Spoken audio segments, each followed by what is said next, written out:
гэрээ конец нэгдэж чадж юм уу? Авилгатай тэмцэх газар гэхээс илүү нэг л асуултаач. Юу олон юм асуу. Хамт дээр нэлээд нарийн зэрэгсэн. За өнөөдөр бол эрүүгийн иргэд эргэцэн цэцэн харилцаа үзүүлэх ажиллагааны асуудлаар одоо хууль шүүх эрх мэдлийн болон хууль сахиулах байгууллагууд бол санал бодлоо хэлэлцүүлж байна. Миний хэлтгэлийн сэдэв бол яг энэ эргэцэн цэцэн харилцаа үзүүлэх ажиллагаанд прокурор ямар оролцоотой байдгийг, эргэцэн орчин өнөөдөр ямар практик хэрэгжиж байгаа. Тэгээд энэ талаар цаашд яах ёстой юм бэ гэсэн асуудлаар санал бодлоо хэлсэн байна. Юу нь ямар Яг бол прокурорын ажиллаж байгаа эргэцэн орчин бол үндсэн хуулиас улбаатай. Үндсэн хууль бол Монгол улсын олон улсын гэрээ бол дотоодын хууль тогтоомжийг адил үйлчлэхээр заасан байгаа. Энэ утгаараа бол Монгол улсын үндсэн хууль, прокурорын байгууллагын хууль, эрүүгийн хэрэг хянан шийдвэрлэх тухай хууль, Монгол улсын засгийн газар хоорондоо байгуулсан хоёр талт гэрээ, Монгол улсын нэгдээ орсон олон улсын гэрээнүүд бол прокурорын ажиллах хэрэгцээ орчин болж байгаа юм.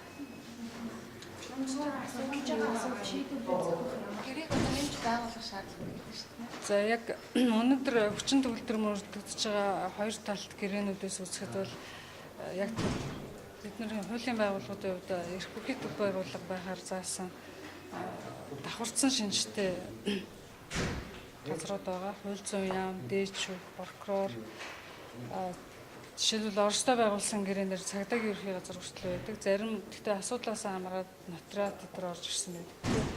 Яг өнөөдөр байгуулсан гэрээнүүдийг бол шинжлэх шаардлагатай. Энэ тал дээр бол хуулийн байгууллага ажиллаж байгаа талаар бол ихтгэл төрүүлсэн байна. Харин Оростой олон улсын хамт ажиллагааны гэрээтэй гэж байна шүү дээ. Цааш бид ямар нэгэн зүйлтэй боломжтой байгаа юм. Мэдээж прокурор байгууллагын эндээс Ер нь бол хууль зүйн дэд сайдын тавьсан ихтгэл дээр дурдгдсан ямар оронтой одоо тусгайлан гэрээ байгуулж байгаа гэдэг нь бол дурдгцсан. Гэхдээ нэг оронтой тусгаалсан гэрээ байгуулахаасаа илүү одоо жишээлбэл Европын орнуудтай харьцахад бол Европын албаноос баталсан эрх зүйн төлөлцөө харилцаа үзүүлэх чиглэлээр баталсан конвенц байж байгаа. Тэрэнд нэгдчих юм бол Европын албаны орнуудаас гадна бусад нөгөө 3 дахь орнуудтай харилцах боломжтой.